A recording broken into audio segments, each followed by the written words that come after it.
우리가 지금 쭉 사무엘서를 보고 있습니다. 이 사무엘서는 어떤 책인가 하면 왕이 없어 자기 소견대로 막 살아갔던 그 사사기 시대를 이제 끝내고 이제 성경 역사의 중요한 전환점을 마련하는 책이라고 할 수 있습니다. 마지막 사사라고 할 수 있는 선지자 이 사무엘을 통해서 왕을 세우죠. 그래서 새로운 시대를 여는 그 장면이 이제 쭉 사무엘상에 이어지고 있는 것이죠. 여기서 이 역사를 주관하시는 하나님의 의도가 무엇인가 우리가 생각해 봐야 합니다. 하나님이 이 성경 역사의 흐름을 어떻게 흘러가길 원하실 것인가. 그러니까 하나님께 순종하고 바르고 공의로운 왕을 통해서 진정한 하나님의 통치가 무엇인가를 보여주고 실현시키는 그 하나님 나라가 이룩되는 것을 바라시고 있는 것입니다. 그러나 이 이스라엘 초대 왕으로 세움받은 이 사울은 어떤가요? 사울은 그러한 하나님의 뜻과 통치에 그 본인 자신부터 순종하지 않고 따르지 않고 있습니다. 그래서 무능력과 불신앙, 불순종으로 인해 이 사울은 점점 나락으로 떨어지는 모습이 지난 13장부터 계속 반복되고 있습니다. 지난 수요일 몇 주간 계속 그 설교 주제가 제목이 사울의 어리석음이었습니다. 계속 비슷하게 나왔잖아요. 그러니까 계속 그러한 주제로 성경이 강조하고 있어요. 한두 번 실수는 그냥 넘어갈 수가 있다고 하는데 실수가 자꾸 누적되고 반복되면 뭐라 합니까? 그게 너 실력이다 라고 하죠.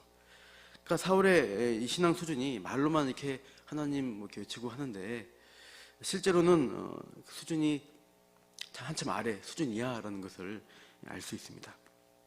그리고 지난 15장 이 아말렉 진멸 사건에서 사울은 어떻게 됩니까? 끝내 하나님 말씀을 자기가 먼저 저버렸기 때문에 하나님으로부터 버림받은 왕이 되고 맙니다. 반면 하나님은 새로운 왕을 보셨습니다.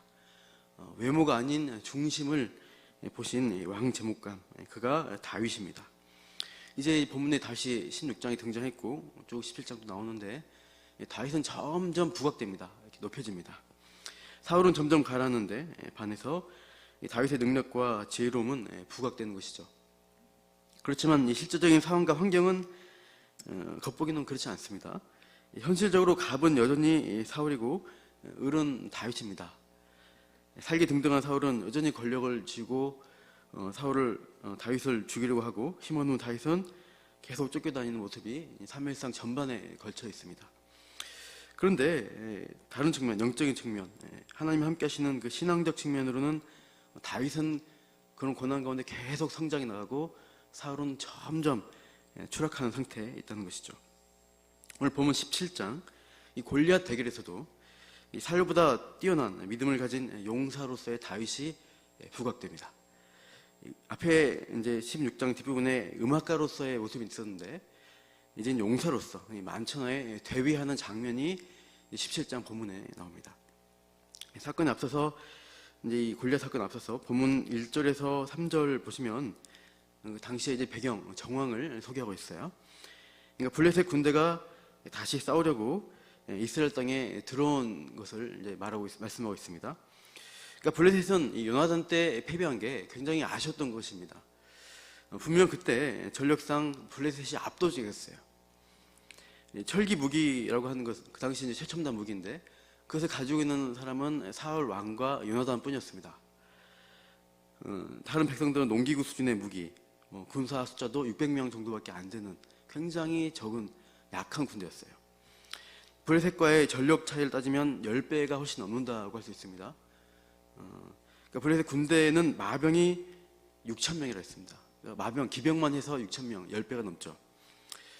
전차로 따지면 병거가 있는데 무려 병거가 3만 개라고 했습니다. 그러니까 이건 50배, 병거만 따져도 50배가 됩니다. 무력 차이가. 보병 숫자는 셀 수가 없다 그래가지고 해변의 무료같이 많다. 그러니까 이제 이 블레셋과 이스라엘 전력 차를 따지면 50배가 넘고 한 100배 가까이 되는 말도 안 되는 전력 차이의 싸움이었죠. 그런데 요나단 한 사람으로 인해서 이 블레셋 군대가 패배했습니다.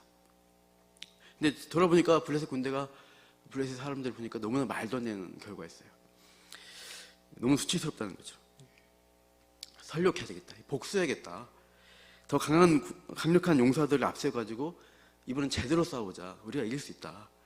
그래서 이스라엘 땅에 쳐들어왔습니다. 본문 1절에 보니까 이 블레셋 군대가 유다 지파의 땅 변경에 있는 에베스 담밈이라는 전략적 요충지를 점령하고 이제 진을 칩니다. 이에 대해서 이제 이스라엘은 2절에 엘라 골짜기에 진을 치고 또 전열을 이제 벌이면서 대치하고 있는 장면이 나옵니다. 아직은 전면전이 시작되지 않았습니다. 시작되기 전에 이제 뭐 합니까? 옛날 이제 군대 전쟁하는 방식인데 우리 군대 사기를 높이고 적은 이제 사기를 낮추는 이제 그런 이제 간보기 같은 걸 합니다. 그러니까 간을 누가 보느냐 보면은 압도적인 전력으로 쳐들어온 이제 블레셋 군대가 먼저 간 보는데 그 중심에 선 인물이 골리앗입니다. 그래서 골리앗이 4절에 보면은 어떤 역할을 해요? 싸움을 도두는 역할을 합니다. 그러니까 이스라엘 진영 가까이 가서 거들먹거리면서 이스라엘 군대를 조롱하면서 약을 살살 올리는 그런 이제 말을 하는 거죠. 그런데 본문에서 이 골리앗이라는 인물에 대해 4절에서 11절에 거쳐서 보면 좀 자세히 외향적 묘사를 하고 있어요. 그리고 나서 이제 12절 이후는 다윗이 등장하는, 다윗에 대해서 소개하는 내용들이 좀 길게 나옵니다. 그러니까 마치 이 장면들은 이렇게 볼 수 있어요. 권투할 때 아나운서가 타이틀 매치에 앞서서 그냥 싸우라 하는 것이 아니라 매칭 하기 전에 소개를 합니다. 양 선수를. 먼저 청 코너 이러면서 이제 이 사람은 누구고 실력이 어떻다라고 이제 하잖아요. 전 국가대표, 뭐 현 챔피언, 통산 전적, 20승 무패, 정말 지지 않는 무적의 파이터 이러면서 막 소개한단 말이에요. 본문도 이 골리앗, 챔피언 골리앗 하면서 소개합니다.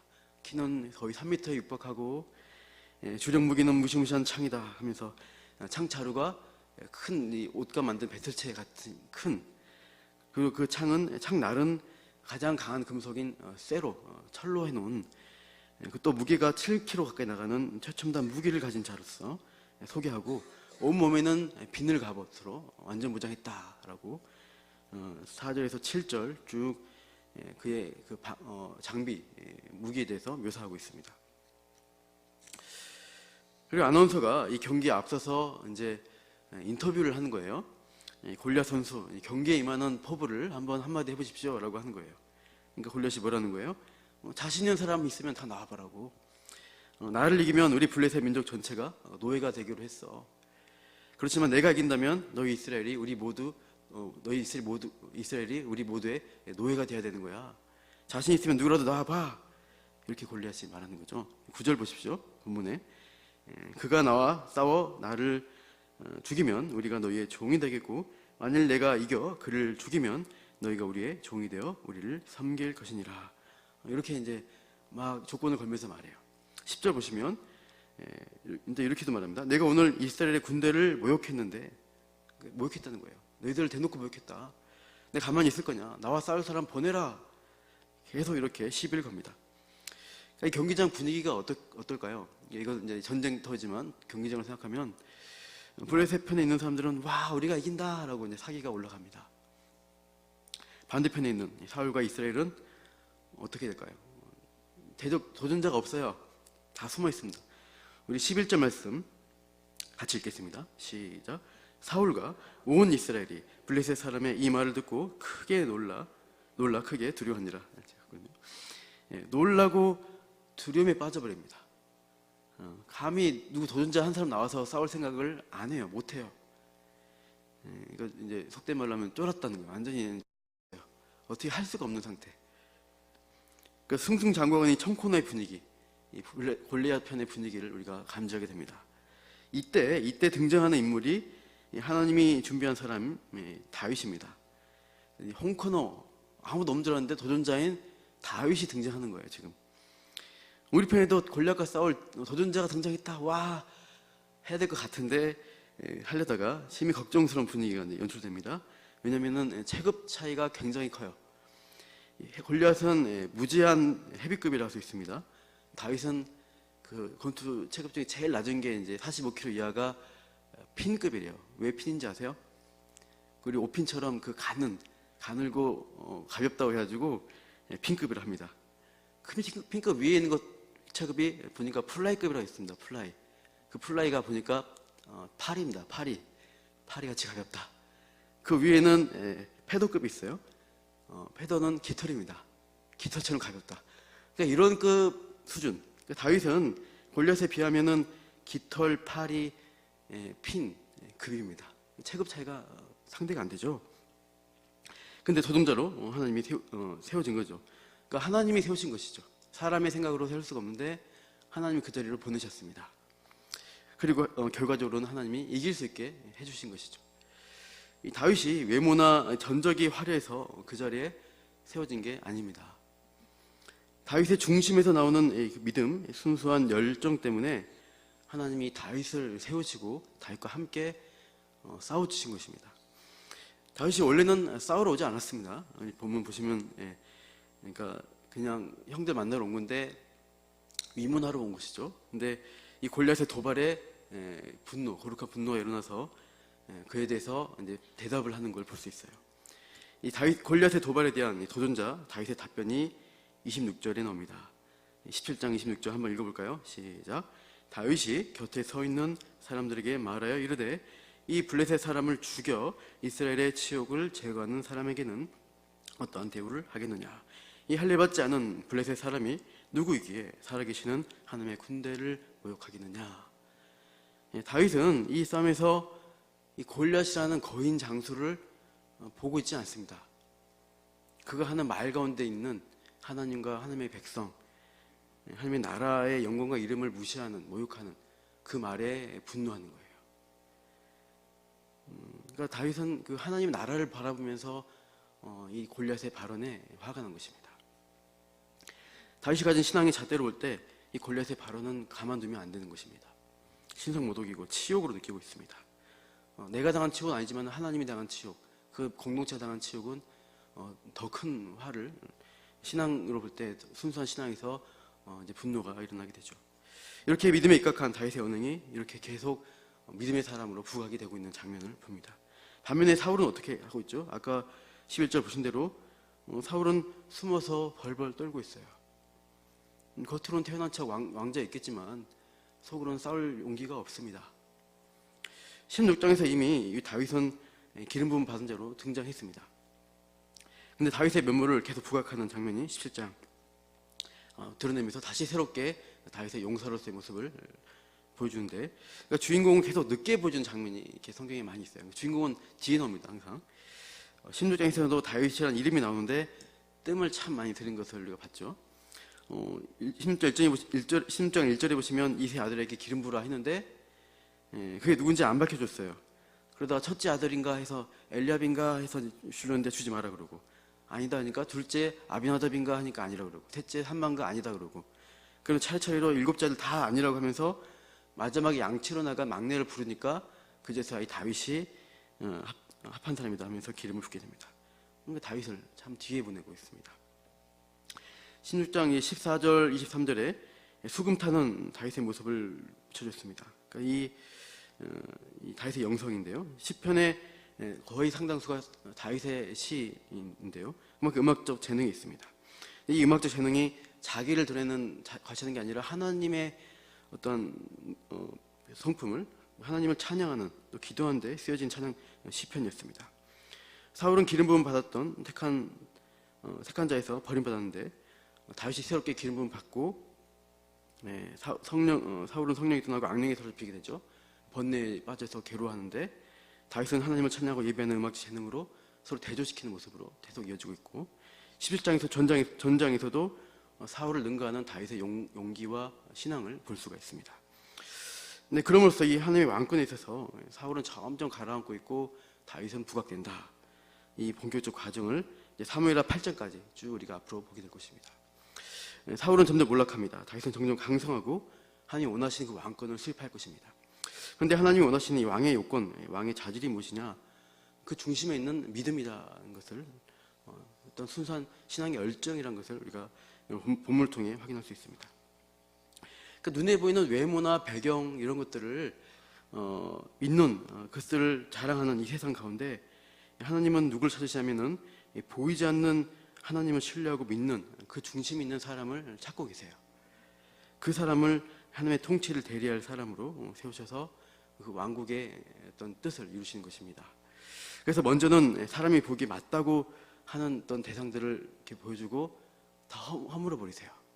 그리고 그 뒤에야 주인공을 등장시키셔서 하나님 뜻에 합한 삶이 무엇인가를 그 모범을 보여주시는 것입니다.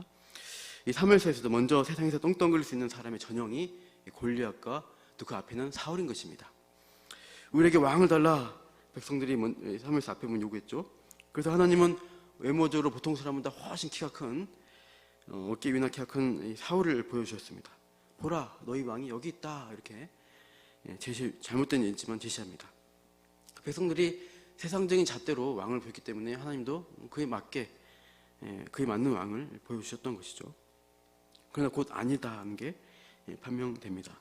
외모로 볼 때는 보통 사람보다 훨씬 큰 사람이지만 그 외모에 필적할 만한 합당한 그 안에 있는 중심의 신앙이 없어요. 중심이 없는 사람이에요. 그게 사울 왕입니다. 그래서 그러한 왕의 통치 아래에 있는 백성들의 모습은 어떻게 전락됩니까? 오늘 본 것처럼 마치 목자 없는 양과 같이 블레셋 공경에 벌벌 두려워서 벌벌 떨고 여기저기 굴속에 숨어있는 신세가 되고 맙니다. 그래도 백성들은 사울이 나라 중에서 가장 키가 큰 사람이고 풍채가 용사와 같아가지고 왕으로서 합당하다 이기면서 왕 역할을 해주기를 기대했죠. 근데 이제는 누가 등장해요? 그 큰 사람 사울보다 훨씬 더 큰 무지한 헤비급 이 골리앗이 적진에 나타난 것입니다. 외모로 가치를 따지는 이 세상 기준을 볼 때는 큰 사람에도 불구하고 사울이 거인 골리앗을 이길 수가 없습니다. 상식적으로 불가능한 적수라고 생각할 수밖에 없죠. 그러니까 이스라엘은 골리앗이 계속 도발하고 모욕을 주어도 하나님을 모욕하는 말을 해도 깜짝깜짝 놀라기만 하고 크게 두려움에 빠질 수밖에 없어요. 이길 수 있다, 싸워보겠다, 도전하겠다 생각을 하지를 못합니다. 그게 절망적일 때 누가 등장하는가? 다윗입니다. 다윗은 외적으로 볼 때는 늙은 2세의 가장 어린 막내 아들입니다. 징집 대상에서 지금 제외된 것을 봐서 그냥 10대 소년이었을 것으로 추측이 됩니다. 그 시골 장터 가시면 장서면 이제 차력사 하는 옛날에 보면 약장사 있잖아요. 그때 뭐라 그래요? 애들은가 그러잖아요. 애들은 돈이 안 되니까 저리 빠져라고. 그러니까 지금 전투 상황에서 가장 별 볼일 없는 애가 다윗이에요. 지금 제일 어린 놈이 와가지고 간식 배달하고 가야 되는데 자기가 싸우겠다고 그러니까 황당한 것이죠. 장자, 그러니까 여덟 번째나 제일 막내가 되는 나이도 한참 어린 것이 어떻게 해보겠다고 지금 골리앗과 싸우겠다 그러니까 그래서 이제 큰형 엘리압이 다윗의 말을 듣고 깔보는 말을 이제 호통을 칩니다. 28절 보시면 50인데 네가 어찌하여 이리로 내려왔느냐? 들에 있는 양들을 누구에게 맡겼느냐? 나는 네 교만과 네 마음의 완악함을 아노니 내가 전쟁을 구경하러 왔도다. 이렇게 이제 책망해요. 네가 할 수 있는 게 뭐냐? 들에 있는 양이나 좀 있는 양이나 치는 그런 건 할 수 있지. 여기 와서 뭐 한다고? 전쟁 구경하러 왔지, 지금. 이렇게 화를 내고 있어요. 그러니까 다윗을 겉모습으로만 평가할 때는 이렇게 호통치는 게 맞습니다. 애가 무슨 싸운다고 이러고 있어. 무슨 전쟁한다고 이렇게 막 그런 말을 해야 하면 깔보는 거죠. 그러나 우리가 쭉 보지만 다윗의 중심, 하나님의 말씀을 쭉 통해 볼 때 다윗은 이 엘리압의 책망처럼 무책임하고 교만한 사람이 아니죠. 비록 어리지만 이 형들보다 어른들보다 더 나은 성실함과 순종의 신앙의 모습을 가진 어떤 신앙적인 인재, 참 청소년이라 할 수 있습니다. 오늘 보면 18절 보시면 전쟁터에 나간 형들의 안부를 물어보라고 아버지가 심부름 보냅니다. 그 말씀에 순종해서 전장으로 이제 오는데 그냥 놀러 가듯 구경하듯 간 게 아니에요. 20절을 보십시오. 17장 20절 보시면 아침 일찍이 일어나서 어떻게 해요? 자기가 원래 하던 양 치는 일, 목동의 일을 양 지키는 자, 좀 하인들 있었겠죠. 거기에 맡겨놓고 출발합니다. 그러니까 자신이 해야 되는 책임에 대해서 그냥 대충 하는 것이 아니라 철저히 성실하게 하는 모습을, 책임감을 지는 모습을 볼 수가 있어요. 다윗은 그동안 자기가 이제 들에서 양을 칠 때 어떻게 했어요? 남이 보든 안 보든 하나님 앞에서 하듯 양떼를 성심껏 돌봤습니다. 홀로 있는 들판에서 그러면서 하나님을 찬양하고 수금을 타고 노래를 불러 시편을 썼죠. 그리고 때론 맹수가 위협할 때 그 하나님을 의지해서 목숨 걸고 양떼를 지킨 그런 전적들이 그 다윗의 신앙 경험 가운데 있는 것이죠. 그런 성실함을 통해서 다윗은 그 마음 중심의 외로운 들판에서 하나님과 동행하면서 신앙, 그 순종함을 기를 수가 있었습니다. 그렇게 중심에 자리 잡은 이 믿음과 순종으로 인해서 이제 하나님이 쓰시는 인생이 되는 것입니다. 다윗이 아는 하나님은 어떤 분이신가? 사람의 눈으로 볼 때 훨씬 크고 다윗보다 크고 무서운 맹수, 그런 것들이 많이 쳐들어오죠. 근데 그런 현실의 문제보다 하나님은 더 크시다, 이 고백을 다윗이 하고 있어요. 자매볼 본문이지만 우리 37절 말씀 같이 PPT 같이 읽어보겠습니다. 시작. 또 다윗이 이르되 여호와께서 나를 사자의 발톱과 곰의 발톱에서 건져내셨은즉 나를 이 블레셋 사람의 손에서도 건져내시리다. 이게 다윗의 신앙의 고백입니다. 그동안 이 혼자 어린 다윗이 맹수와 싸우면서 양떼를 지켜냈는데 그 싸움 가운데 승리하게 하시는 그 하나님을 경험했습니다. 그렇게 하나님 믿고 의지하는 하나님을 신뢰한 자가 결국 참 그 어떤 문제 앞에 승리하게 하시는 그 놀라운 결과들을 열매들을 거둔다는 것을 알고 있습니다. 그래서 그는 그 하나님의 거룩한 이름과 능력을 찬양한 시편들을 참 많이 짓는 것을 볼 수 있습니다. 시편 18편 보시면 나의 힘이 되신 여호와여 내가 주님을 찬양합니다. 주 나의 산성이시고 나의 요새십니다. 주 나를 건지시는 나의 주 나의 하나님이십니다. 이런 고백들을 주옥 같은 시편들을 노래합니다. 다윗의 신앙 체험입니다. 그런 하나님을 믿는 믿음과 순종을 그 중심에 이제 쌓고 있는 다윗이 이제 전쟁터에 와서 보니까 골리앗이 외친 소리가 너무나 불편한 것이죠. 하나님이 어디 있어? 나는 내 주먹을 믿어. 내 힘과 주먹이 법이고 하나님이야. 하나님의 군대 그런 게 어디 있어? 이렇게 조롱하고 있어요. 이 모욕을 들으면서 다윗은 도저히 참을 수가 없습니다. 그래서 26절과 같이 거룩한 분노를 했던 것입니다.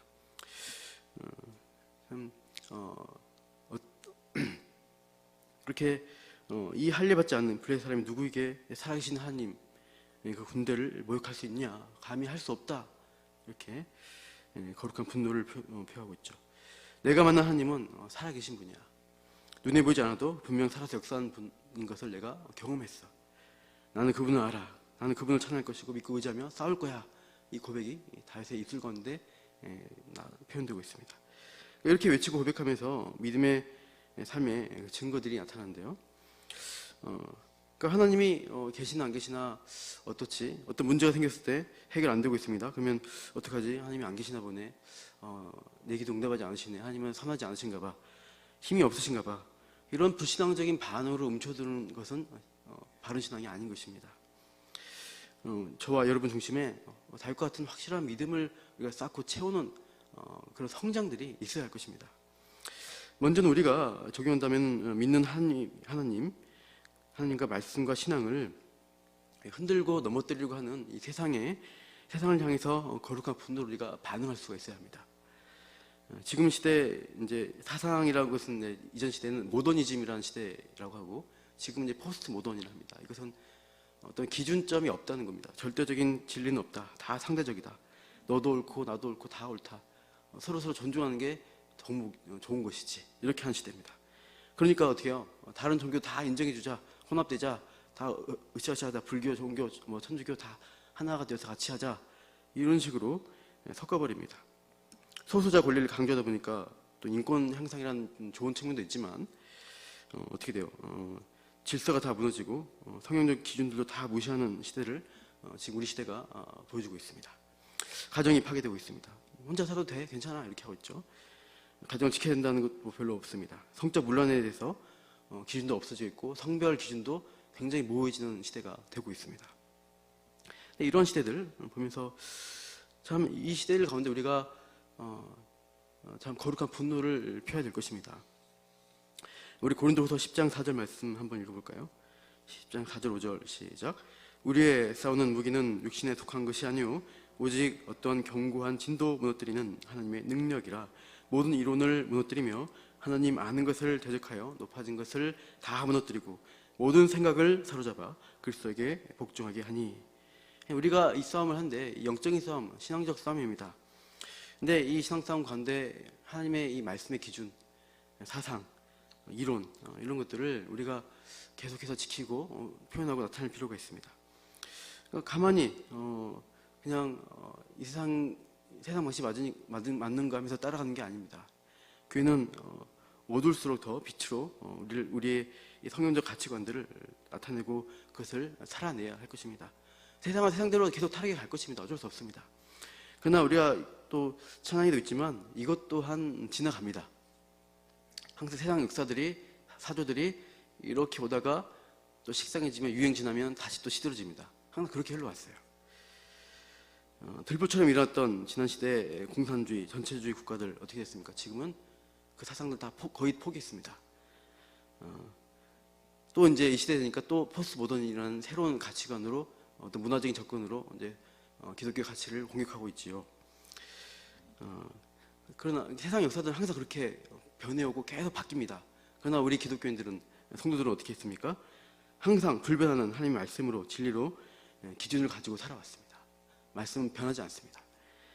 우리가 이 시대에 맞서서 더욱더 하나님 말씀으로 우리 자신을 무장하고 성경된 기준들을 잘 우리가 붙들고 그것을 실천하며 살아야 할 것입니다.